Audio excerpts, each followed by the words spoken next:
Tonight on Property Banter. Recording royalties, record-breaking real estate, the banana that brings the new meaning to the term banana split, and my property tycoon crown up for grabs. My precious. Let's do it.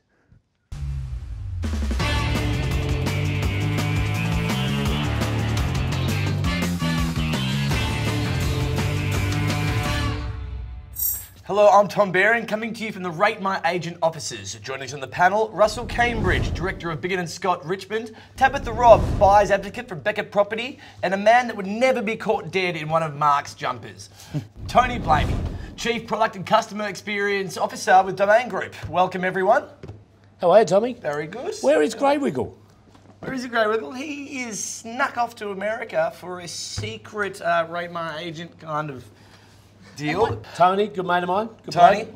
now, quickly. Great to be here, Tom. Hey, pleasure to have you. What is a Chief Product and Customer Experience Officer with Domain Group entail? Well, my team builds all the great product apps and websites for Domain and make sure our customers have a great experience. All right. Makes sense. Beautiful. But not a one-trick pony, you also have a BA in agricultural science? Correct. Do you? Yeah, he does. No way. What's wrong with that? Oh my God, where did that come from? That's from my house, I can't get it to go. I think that needs a water. It is, I've done everything. I've put it in the sun, I've watered it, and you know. That hasn't been watered. It's been watered. Where did that come from? Stick to our domain then. Looks if you can't help me out. Looks like one of your children. Well, We filled him in. this is where we run an infrared torch over the national real estate headlines and decide whether if it's a clear-cut case of rateable or clickbaitable. If our panelists rate an article, they'll swipe right. And if not, left. Ready, panel? First headline. Robot-led home tours are now a thing. Well, I've read this article. Apparently you get an SMS, get a code to get into the property, and then there's a robot that shows you around the property from that key safe thing. Look at it. Security? Don't think this is the same thing. Unless the robot's RoboCop, I don't think this is a good idea. Yeah, I'm not sure about this one. Look, I think eventually, one day in the future, we might want robots to lead us around and open for inspection. I don't think the agents are going to want to let go of this in the short term. I think they want to look at their buyers in the eyes and see how they feel. Russell, do you rate it? Rubbish. No. Bang. Next headline.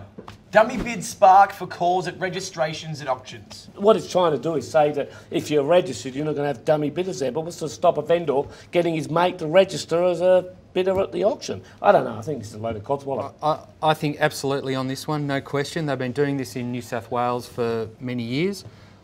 You know, in terms of integrity and trust, and you know that's what you want in the whole process. So I think absolutely. Don't know what Russell's trying to hide.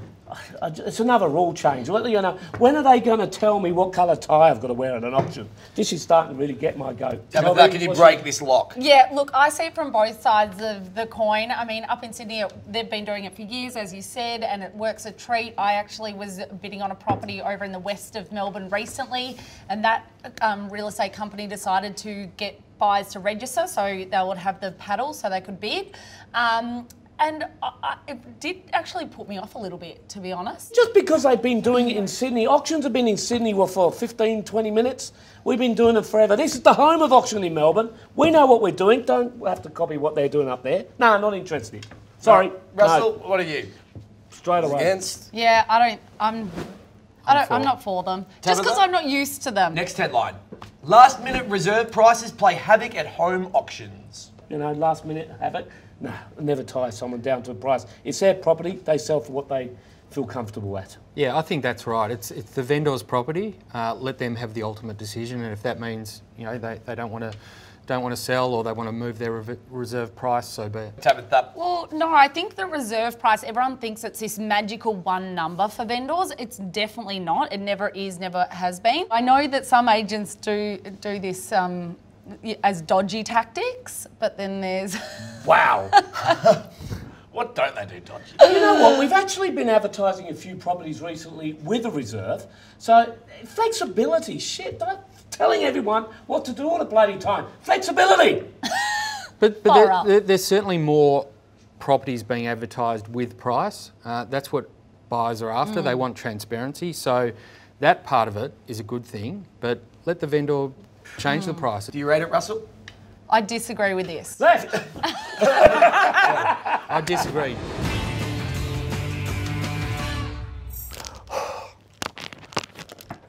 Oh, hi.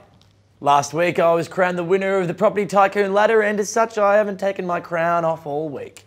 Much to the embarrassment of everyone attending my cousin's bar mitzvah. But last week, as you know, we tipped on a little place in Richmond with Russell as the auctioneer, and so my little mate's reputation was at stake.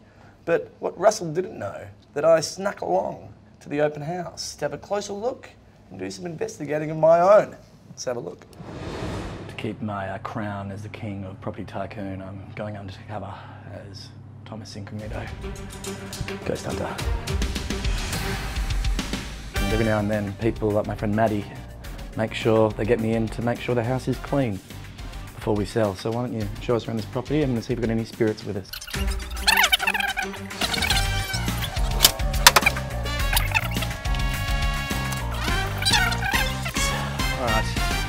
All right.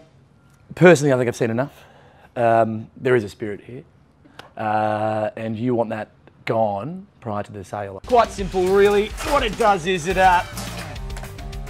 eradicates the ectoplasm and it absorbs the orbs. And so here we go. We're going to have a look now around here. Picking a little something up here.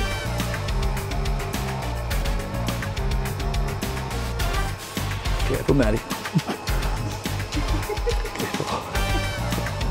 Around here.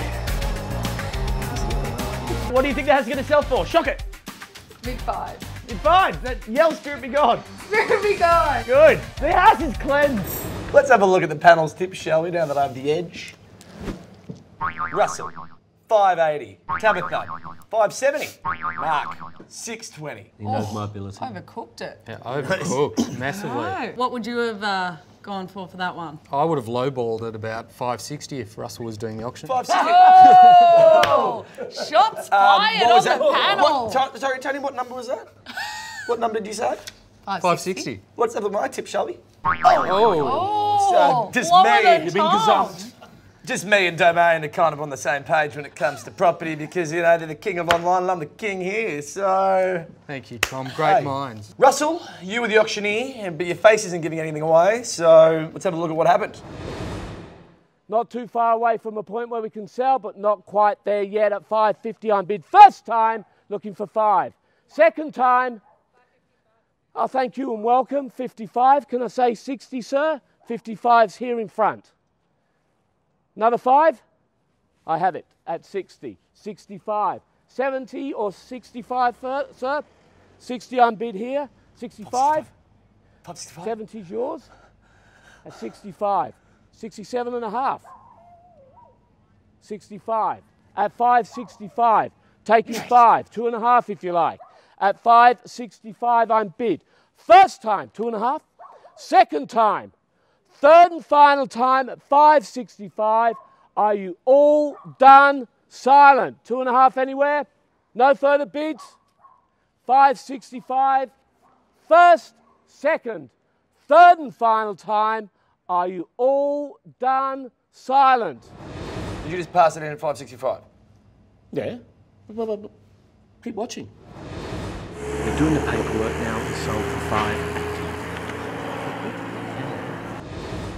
I'm not losing the crown for that. Better hold on to that crown, mate. Let's go to the Property Tycoon leaderboard, buddy. You are kidding me. 14.4. Look at that, 14.4 million. That is the overall leadership board. That's not just our one, mate. That is Australia, universe, worldwide. Oh, this makes me ill. Everywhere in the planet, I'm leading. Just so you know, peasant, I got 5 out of 5, yeah? 5 out of 5. Next property. Yeah. Okay, I've got one on the 15th. What we're bidding on this week is 20A Wave Street in Elwood.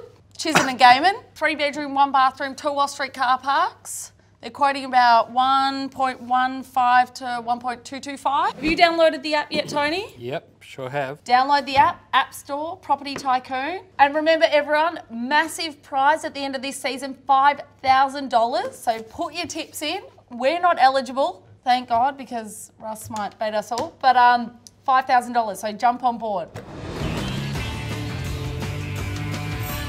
Russell Cambridge.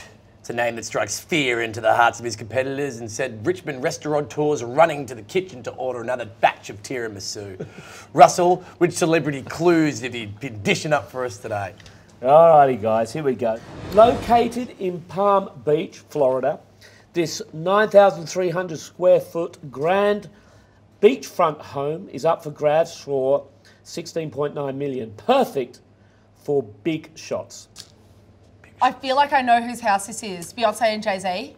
Flooded with Mediterranean elegance, this mansion blends natural materials like driftwood and marble to give the appearance of being in Florida for the longest time.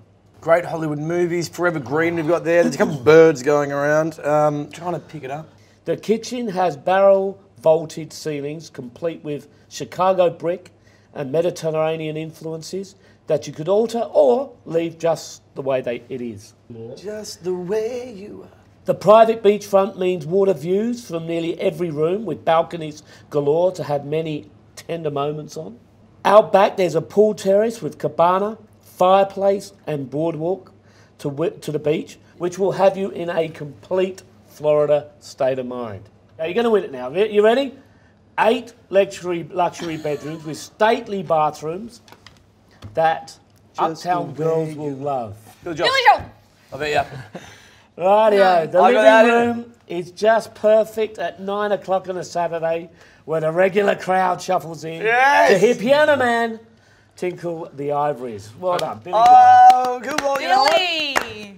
That was, I still managed to get it first. I No, think I went the last. I don't I did. I think got so. it before you. I was a fraction before you. It's the only thing I'm good at in The the only show thing now. I'm disappointed is that we're not making love to a tonic and gin. Hey, we'll try mojito though, shall we, everyone? It's close enough. Are you Billy Joel fan, Cheers. Tony? Absolutely. Just what the hell is happening with the Australian property market? Prices are down and the banks are tightening lending. Is this the market correction Australia had to have? And has FOMO, the fear of missing out, finally turned into FONGO, the fear of not getting out? Russell? Well, look, Tommy, there's definitely a bit of a shift in the marketplace. I don't know if it's as dramatic as what they're reporting. There's a lot of comments about the banks and the tightening of lending causing problems for buyers getting money, but as far as I can see, properties are still selling And I think you can't generalise Australia's market as a whole. It's No, very it's true. segmented, and within markets there's smaller markets. So we talk about Melbourne's property market. Well, then there's apartment market, there's housing market. Couldn't agree more. You look at Hobart. Hobart has run right up because buyers have come out of other parts of Australia. You look at the mining economies of Perth and Darwin and these places, you know, they've been down for quite a while because that demand has come out of the market. But if the banks and APRA stayed out of it, we'd still be in a buoyant market. Is that what we're trying to say? Yeah, look, the fundamentals are fine. You've got low interest rates, you've got low unemployment, you've got migration coming into the country. So why isn't it still booming? Well, it's just a cycle. It's just a correction. You know, yeah, it's just a Caused by APRA and normal the banks. cycle. Yeah, it's not terminal. It's a cycle. Do you think the banks have gone too far? Because I'm telling you now, this time next year, we're going to be talking about governments getting involved because rents have gone through the roof, because all these investors are disappearing. Certainly the demand that's come out of the market has been largely caused by the banks this time as they've tightened up their lending policies, particularly to investors. But that also flows through to first homeowners because they tend not to have that deposit up front, so they now struggle larger to deposits and things like that, aren't they? Yeah. We had a buyer on the weekend tell us his initial approval was for $1 million, and the banks have just touched base with him and said 700s is all we're going to give you at the moment. So, But that's there's the sort of there's thing. fundamentally nothing wrong with the market. Domain's had again a record audience in August, so that demonstrates that people are still looking at the property market. Then why is the media actually saying it is a big deal and there's articles about it everywhere? Just, I'm not an expert. I used to be a king, but I'm not an expert. Can someone explain to me why? Property is a long-term investment. I think if you look at it over just a 12-month period, of course there's going to be movements one way or the other, and we've seen, you know, the market come off from a, you know, particularly strong period over the last few years, and that kind of peaked midway through last year. So we're seeing that come off, no doubt, but we'll also see it probably rebound as quickly as it came off. Watch this space. The investors are gone. I'm telling you. Next year, the problem's going to be rent affordability, and it's going to be a crisis out there. Can feel it now. It's going to happen. Well, that scares the hell out of me. Picture this. An idyllic town in country Victoria, a small cabin, lovingly built for the owner's retirement years. At the front, a man chopping down a centuries-old gum, and they all lived happily ever. No, mate.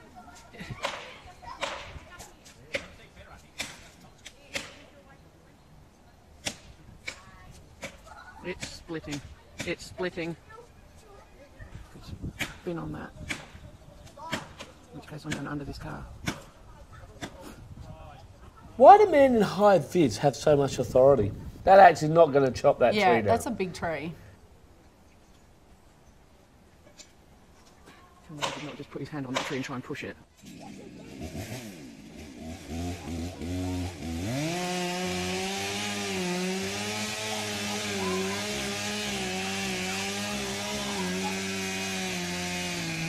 There we go.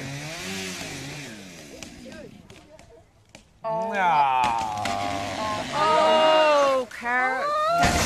Oh. Far out. Oh, The best part about that video? What's this on? That little pat on the back at the end. The bananas, whoever just decides that people in high-vis know what they're doing. They don't. He's dressed like a banana. Sorry? It was just like a banana. I'm getting tired of having a small banana. What? I'll make it look bigger. Hey, Russell, can you hold this for me? There you go, now it looks bigger. Okay, folks, that's the show for the evening. Thank you for watching. If you would like to join us on the show, share us with some of your banter. We'll put it on here. Thank you, Tabitha, Tony, Peasant. Give me some grapes. Yeah, you have to pound the public and have a great.